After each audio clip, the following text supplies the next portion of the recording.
이 시간 우리에게 주시는 하나님의 말씀은 구약성경 열왕기상 19장 15절에서 21절의 말씀입니다. 열왕기상 19장 15절에서 21절의 말씀을 한 절씩 교독으로 봉독하시겠습니다.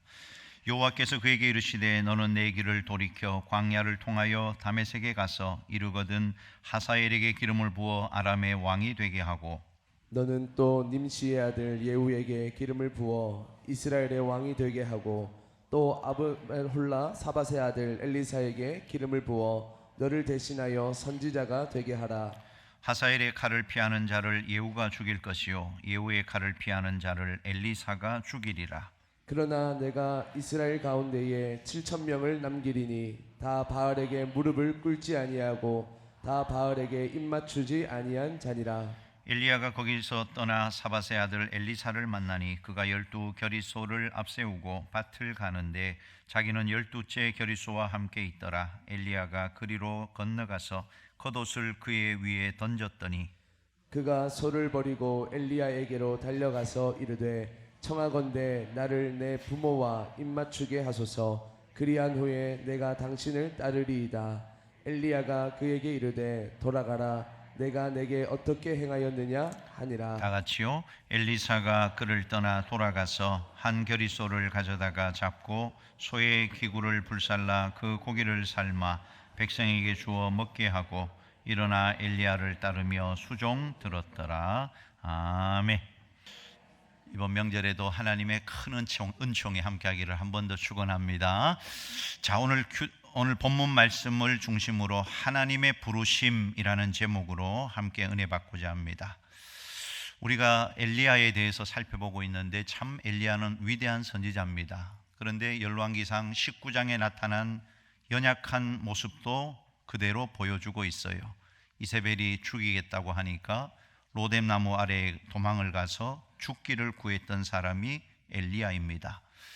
사람의 눈으로 볼 때는 사명이 끝난 것처럼 보입니다. 그런데 하나님의 부르심, 하나님의 콜링은 그 사람의 실패 때문에 취소되지는 않는다 하는 것입니다. 어쩌면 하나님의 부르심은 낙심의 자리에서 다시 시작된다 하는 것이, 하나님의 부르심은 다시 사명의 길로 돌아오게 한다는 겁니다. 오늘 보면 15절에 보면 여호와께서 그에게 이르시되 너는 내 길을 돌이켜 내 길을 돌이켜. 지금 하나님은 엘리야를 꾸짖지 않으세요. 너 이런 실패도 했고 이런 잘못도 했다 열거하지도 않으세요. 대신 말씀하십니다. 돌이켜라. 하나님의 부르심은 과거를 묻지 않고 방향을 다시 세우는 부르심이다 하는 겁니다. 종종 우리는 이렇게 생각합니다. 내 인생 실패했으니까 이제 모든 게 끝이 났다. 하나님은 말씀하십니다. 아니다. 아직 아니야. 돌이키면 살 수 있다. 많은 역사적 사건과 인물들을 보면 완전히 끝났다고 느끼는 그 지점에서 반전, 터닝 포인트가 시작되는 것을 알 수가 있어요. 요셉은 감옥에서, 엘리야는 로뎀나무 아래에서, 다윗은 광야에서 새로운 전환을 맞이했다 하는 것입니다. 바닥은 추락의 끝이 아니라 새로운 도약의 발판이 된다 하는 것입니다. 자, 오늘날 우리나라 K-문화가 전 세계가 주목을 합니다. K-드라마, K-팝, K-푸드, K-뷰티, K자만 붙으면 지금 세계 무대에서 알아주고 주목을 받고 있어요. 그런데 이렇게 한국이 세계의 동경과 주목을 받기 시작한 출발점은 이런 문화산업이 아니었습니다. 바로 교회였습니다. 6.25 전쟁 이후에 한국 사회는 전 세계에서 가장 가난한 나라 중에 하나로 전락합니다. 1960년대 초까지 국가 예산의 80% 이상이 해외 원조에 의지해야 했던 가난한 나라. 그런데 교회가 부흥을 하는 것입니다. 교회가 사회의 희망이 되는 것입니다. 사람들은 알지 못하지만 한국 교회야말로 한류의 원조였다 하는 것입니다. 하나님은 가난한 이 땅에 교회를 부흥케 하셨어요. 무속과 불교의 뿌리 깊이 불교가 뿌리 내린 이 땅에 오직 하나님만이 일으키실 수 있는 부흥의 불길이 타올랐다 하는 것입니다. 그런데 그 불길이 점점 사그라들고 있어요. 사실 우리나라 한참 부흥할 때 기도의 부흥이 전 세계의 이목을 집중합니다. 기도원마다 사람들이 차고 넘쳤어요. 교회마다 기도하는 사람들이 너무 많았어요. 실제로 외국의 목회자들이 한국의 새벽 기도나 철야 기도, 기도원들에 와서 영성을 배우려고 했다는 것입니다. 주여 삼창으로 대표되는 기도 방식을 코리안 스타일 프레이어, 한국식 기도라고 전 세계가 극찬을 합니다. 지금도 미국이나 해외에 어떤 세미나나 컨퍼런스를 하면 오늘은 우리 모두 코리안 스타일로 기도합시다. 코리안 스타일이 뭐예요? 주여 주여 주여 삼창하고 기도하는 모습입니다. 자, 그런데 이런 믿음의 열기가 식어지고 있습니다. 가장 큰 위기는 다음 세대에서 나타납니다. 교회가 다음 세대를 잃고 있다는 겁니다. 지금 우리가 해야 할 일이 뭐겠습니까? 화려한 시스템을 구축하는 것, 유능한 목회자, 세련된 프로그램 아닙니다. 다시 교회의 본질, 교회의 심장, 교회의 근원이 되시는 예수님에게로 돌아가야 할 때인 것을 꼭 믿으시기 바랍니다. 예수님의 피 묻은 복음, 그분이 없이는 역사상 참된 부흥이 한 번도 일어난 적이 없었어요. 예수님이 빠진 부흥은 없었다 하는 것입니다. 말라기 3장 7절 말씀에 내게로 돌아오라, 그리하면 나도 너희에게로 돌아가리라. 하나님은 언제나 회복의 해답으로 주께로 돌이킴을 우리에게 요구하신다 하는 것입니다. 지금 우리가 해야 할 일은 주께로 돌아가는 것입니다.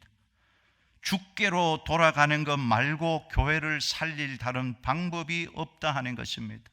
오늘 이 시간도 우리를 부르시는 그 주님의 음성을 듣고 믿음으로 순종하는 우리 모든 믿음의 권속될 수 있기를 주님의 이름으로 축원합니다. 자, 오늘 본문이 주는 교훈 세 가지를 살펴보려고 합니다. 첫 번째로, 모든 그리스도인에게는 하나님의 부르심이 있다 하는 것입니다. 우리는 모두 다 하나님의 부르심을 받고 이 자리에 나온 것입니다. 하나님의 부르심은 세 가지가 있어요. 첫 번째는 구원애로의 부르심입니다. 예수 믿어 영생을 이루게 하는, 여러분 이 자리에 나오게 된 것 주님이 선택했고 주님이 불렀기 때문에 이 자리에 나온 것입니다. 구원으로 불러주셨다는 사실. 두 번째는 거룩한 공동체 교회로의 부르심입니다. 교회 안에 속해야 한다. 교회 안에 거하면 하나님의 보호를 받게 된다는 것입니다. 세 번째 부르심은 사역애로의 부르심입니다. 주님은 우리를 하나님 나라 일꾼으로 부르셨다는 사실을 꼭 기억하셔야 합니다. 요한복음 15장 16절 같이 읽어보겠습니다.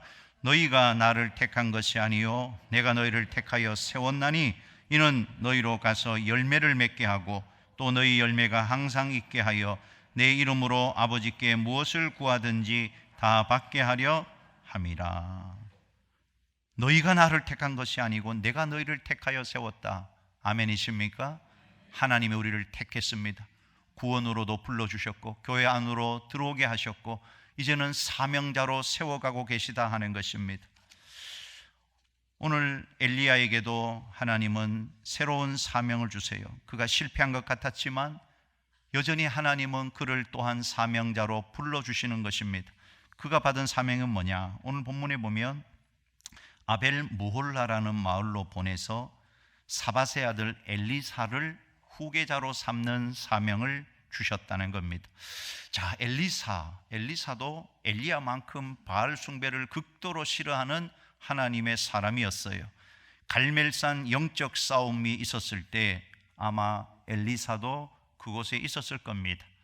엘리야가 그를 찾아갔을 때 엘리사가 12겨리소로 하인들과 함께 밭을 갈고 있었어요. 12겨리소, 겨릿이라는 말은 쌍이라는 말이에요. 12쌍의 소가 밭을 갈고 있는 것입니다. 넓은 밭을 두 마리 소에다가 쟁기를 얹어서 밭을 가는 거예요. 오늘 엘리사도 12번째 겨리소를 몰고 직접 농사를 짓고 있었단 말입니다. 자, 24마리의 겨리소 일꾼, 그 정도면 분홍입니다. 상당한 부유한 가정입니다. 유력한 사람의 아들이 엘리사입니다. 아마 엘리사는 밭을 가는 하인들과 함께 3년 6개월 동안 비가 오지 않았는데 갈멜산에 부흥이 일어나고 하나님께서 이렇게 비를 주셨다, 감사하다, 하나님을 찬양하면서 밭을 갈고 있었을 겁니다. 그때 엘리야가 나타난 거예요. 그리고 아무 말 없이 겉옷을 엘리사에게 던집니다. 이 행동이 의미하는 바가 있어요. 고대 사회에서 겉옷을 던졌다는 것은 너는 나의 후계자다라는 의미가 있는 것입니다. 그러니까 엘리사는 엘리야의 후계자로 선택을 받은 것입니다. 이제 엘리야를 따라가야 하는 것이에요. 신약에도 예수님께서 제자들을 부르실 때 너는 나를 따르라, 그러니까 배와 그물을 버려두고 예수를 따랐던 제자의 모습을 보게 됩니다.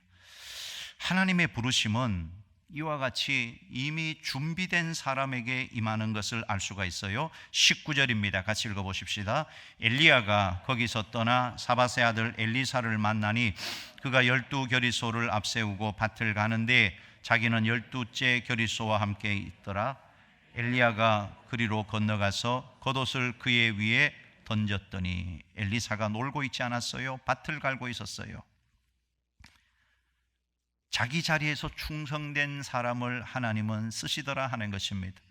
하나님의 부르심은 어떤 특별한 장소에 있어야 하는 것이 아니고 우리의 충성된 일상 속에서 매일매일 삶 속에 충성하는 가운데 하나님의 부르심이 임하는 거예요.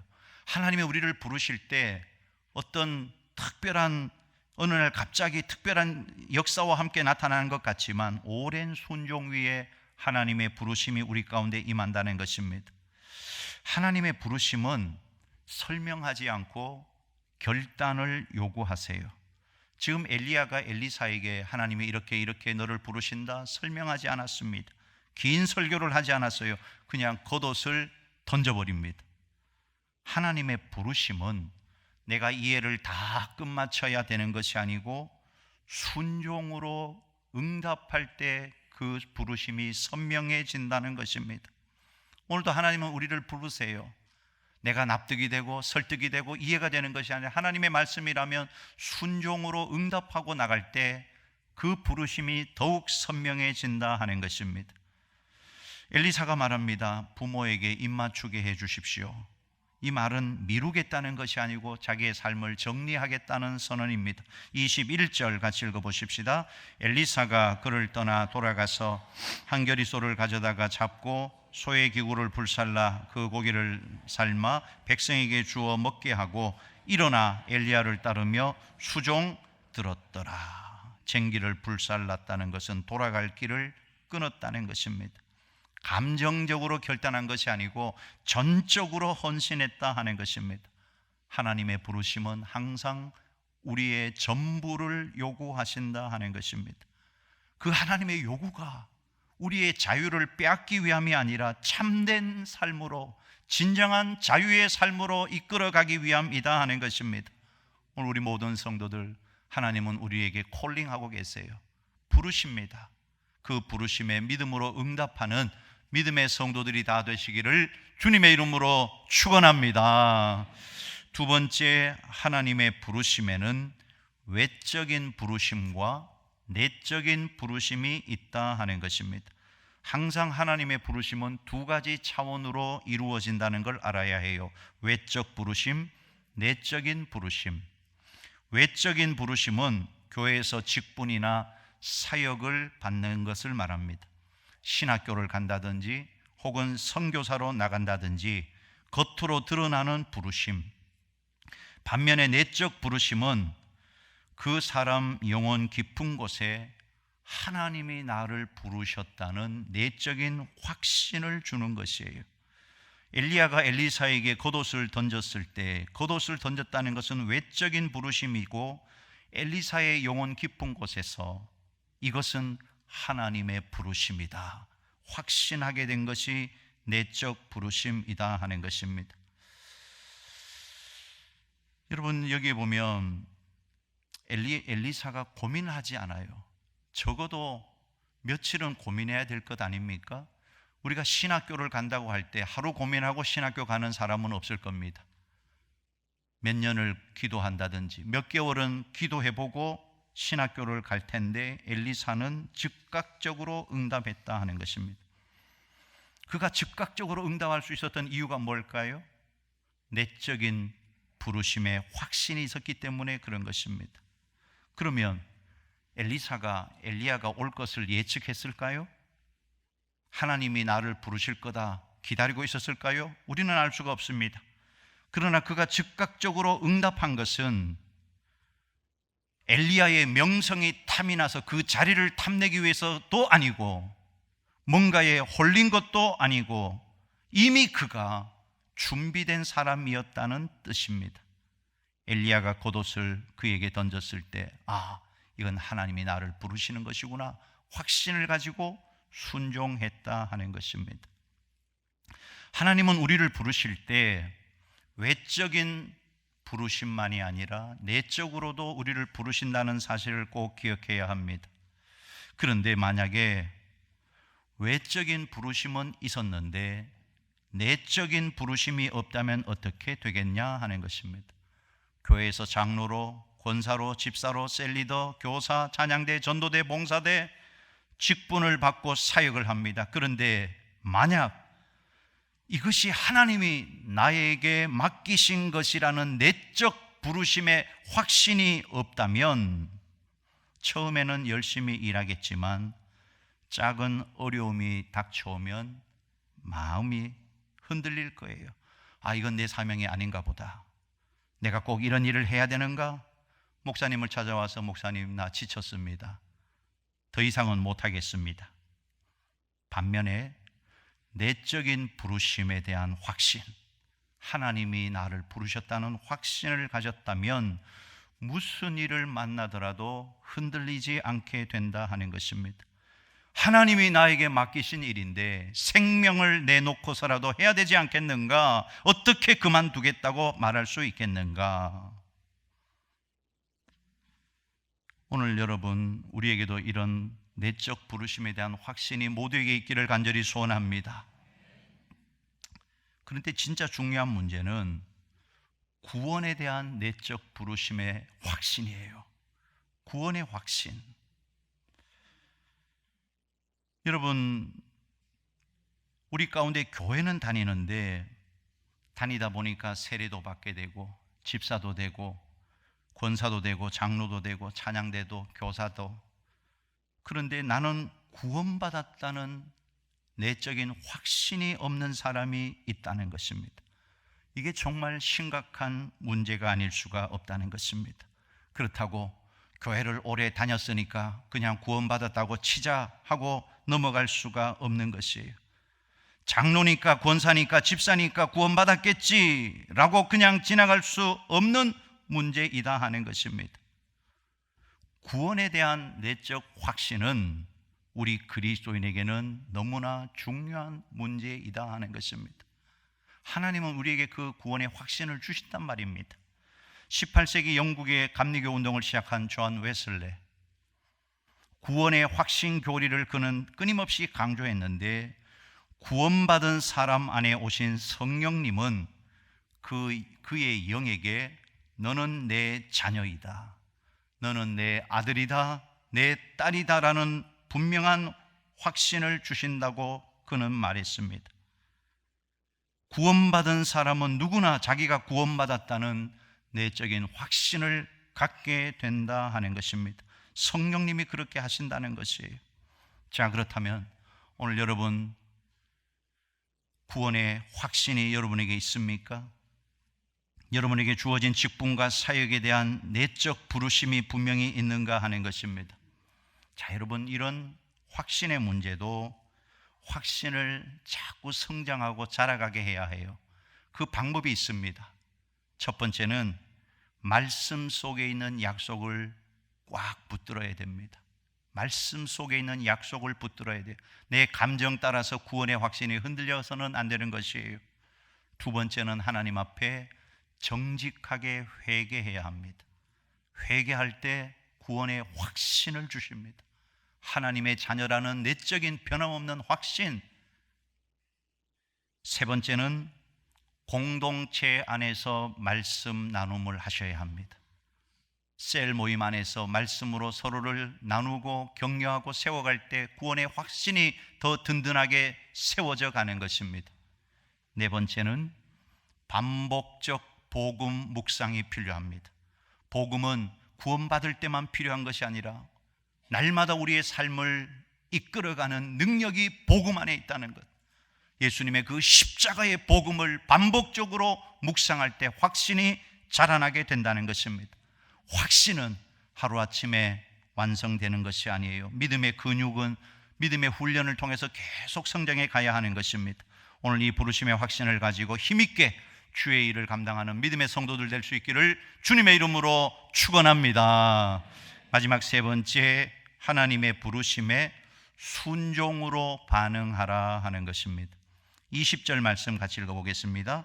그가 소를 버리고 엘리야에게로 달려가서 이르되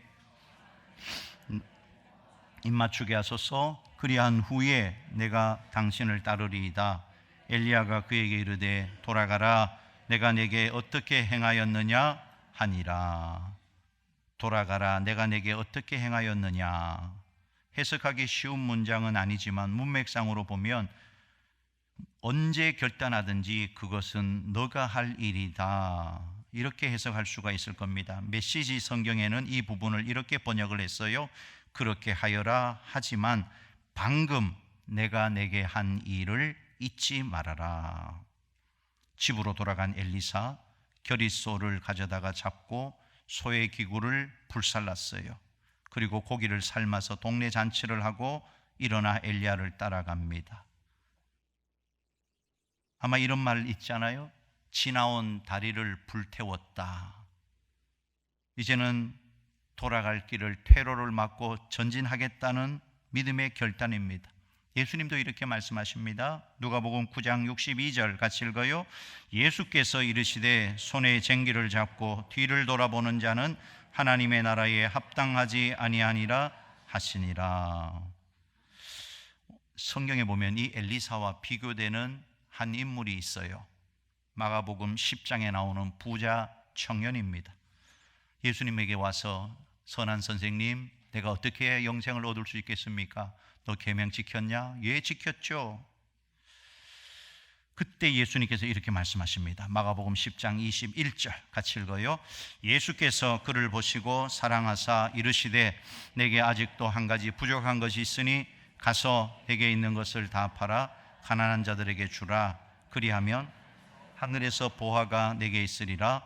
그리고 와서 나를 따르라 하시니, 그의 내면을 사로잡고 있는 이 물질에 대한 탐욕을 버리라고 예수님이 요구하십니다. 하나님과 돈을 동시에 사랑할 수 없다는 겁니다. 그러자 이 부자 청년이 고민하고 고민하다가 슬그머니 돌아가 버리고 말아요. 성경은 이렇게 말합니다. 마가복음 10장 22절 같이 읽어요. 그 사람은 재물이 많은 고로 이 말씀으로 인하여 슬픈 기색을 띠고 근심하며 가니라. 이 부자 청년, 영생을 얻기를 원했습니다. 구원받고 싶었어요. 천국 가고 싶었어요. 그런데 자기 인생을 바꾸려고는 하지 않았다 하는 것입니다. 자기 재산을 잃고 싶지 않았다 하는 것입니다. 결국 그는 영생 얻는 기회를 놓쳐버리고 말았어요. 오늘날 많은 성도들이 하나님의 기적을 체험하지 못하는 이유가 어디에 있는가? 지식이 없기 때문입니까?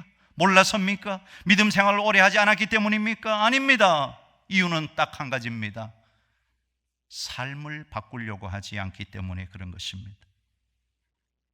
하나님 말씀대로 살고 싶은 마음도 있고 그렇게 살려고 기도도 하고, 그러나 자신의 삶을 주님께 드리려고 하지 않기 때문에, 순종의 자리로 나아가지 않기 때문에 여전히 하나님께 쓰임받지 못하고 있는 것입니다. 엘리사는 자신의 삶을 하나님께 드리려고 엘리야를 따라 나선 겁니다. 자, 그런데 이 엘리사에게 맡겨진 일이 무엇이었냐 하는 것입니다. 분홍의 아들이었어요. 그런데 이 엘리야에게 가서 뭘 했냐 하는 것이, 아마 대단한 예언자의 사역, 예언도 하고 기적도 일으키고 그걸 원했을지 모르는데, 오늘 보면 21절에 보면 마지막에 엘리야를 따르며 수종 들었더라. 부잣집 아들에서 엘리야의 식사를 차리고 허드렛 일을 도와주는 사환으로 바꾸어진 것입니다. 엘리사가 얼마나 오랫동안 엘리야를 수종 들었던지 그에게 붙은 별명이 있는데, 엘리야가 승천을 하고 이제 엘리사가 그 바톤을 받아서 위대한 선지자 사역을 합니다. 그럼에도 불구하고 사람들은 그를 뭐라고 불렀는가 하면, 열왕기하 3장 11절에 보니까 엘리야의 손에 물을 붓던 엘리사,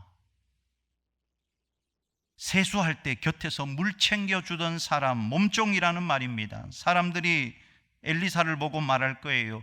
너 뭐 하려고 그 고생을 하냐? 너 부잣집 아들 아니냐? 뭐 아쉬운 게 있어서 엘리야에게 세수할 때 물 갖다 주는 몸종 역할을 하느냐?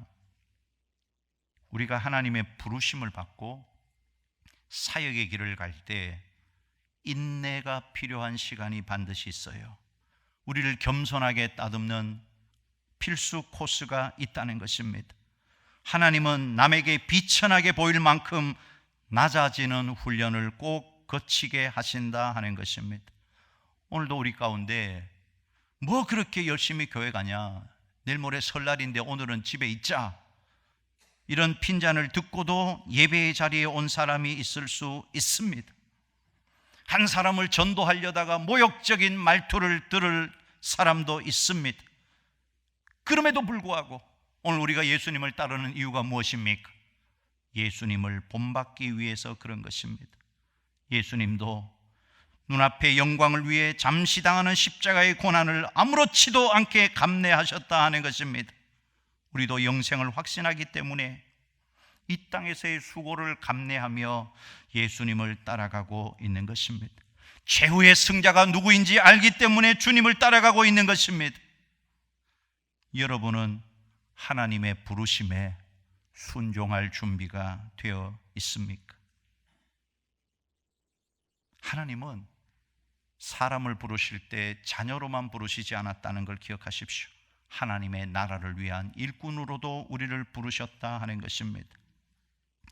만약에 큰 기업을 경영하는 재산가라면 자식을 평생 먹고 놀게 하겠냐는 것입니다. 귀한 자식이니까 힘든 회사 운영은 하지 말고 돈이나 쓰고 관광이나 하고 취미활동이나 하라고 하겠냐는 것입니다. 한 회사의 오너들이 자식들에게 기업을 물려주려고 온갖 경영 수업과 훈련을 시키며 안간 힘을 씁니다. 재벌들의 후계자 경영 수업은 상상 이상으로 치밀하고 혹독합니다. 얼마 전 뉴스를 보니까 호텔 신라 이부진 사장의 아들 임동형 군이 수능에서 한 개만 틀려서 의대를 가지 않고 서울대 경제학부에 가서 경영 수업을 한다는 것입니다. 그런데 이 아이가 자기가 다니던 학원에서 후배들한테 간증을 한 거예요. 간증이라고 우리로 말하면 간증이죠. 나는 지난 3년 동안 스마트폰을 끊었다. 게임을 끊었다. 여러분 그렇게 할 수 있겠습니까? 요즘 아이들한테 스마트폰을 3년 동안 끊고 공부에 주력하라고 하면 아마 기겁을 할 것입니다. 그만큼 이 재벌가의 경영 수업이 혹독하다 하는 것입니다. 그렇다면 온 우주를 창조하시고 경영하는 하나님께서 우리를 자녀로 삼으신 다음에 어떻게 하겠냐 하는 것입니다. 이제 너희들에게 두 손 가득히 부귀영화를 안겨줄 테니까 무의도식하면서 그저 누리기만 하다가 천국 올 때가 되면 천국으로 오너라. 아닙니다. 하나님은 우리를 하나님 나라의 귀한 일꾼으로 부르셨다는 사실을 꼭 기억하십시오. 여러분 우리가요 섬기지 않으면 성장할 수가 없습니다. 항상 섬김만 받으려고 하는 사람이 있어요. 항상 케어를 받으려고만 하는 사람이 있어요. 아니요, 이제는 사명자가 되어서 섬겨야 합니다. 섬길 때 성장이 일어나는 거예요. 섬겨야 하는 것입니다. 하나님이 그걸 원하시는 것입니다. 여러분, 자식이 계속해서 성장하기를 원하지, 자라나지 않는 자식 얼마나 마음이 아프고 괴로우냐 하는 것입니다. 오늘 우리 믿음의 성도들, 세상보다 예수님을 더 소중히 여기시기를 바랍니다. 우리는 세상 사람들과 똑같이 돈 벌고 공부하고 직장 생활하고 자녀를 키우지만 그것이 목적이 되어서는 안 됩니다. 그 이상의 목적이 있다는 것입니다. 우리의 목적은 무엇입니까? 이 땅에서 잘 먹고 잘 사는 것이 아니라 어떻게 하면 예수님을 잘 따라갈까? 어떻게 하면 예수님께 주신 사명을 잘 감당할까? 그 길이 진리의 길이고 자유의 길이고 생명의 길입니다. 우리 주님 앞에 가는 그날까지 다시 힘을 내어서 하나님의 부르심에 믿음으로 순종하여 끝까지 믿음의 완주자들이 다 되시기를 주님의 이름으로 축원합니다.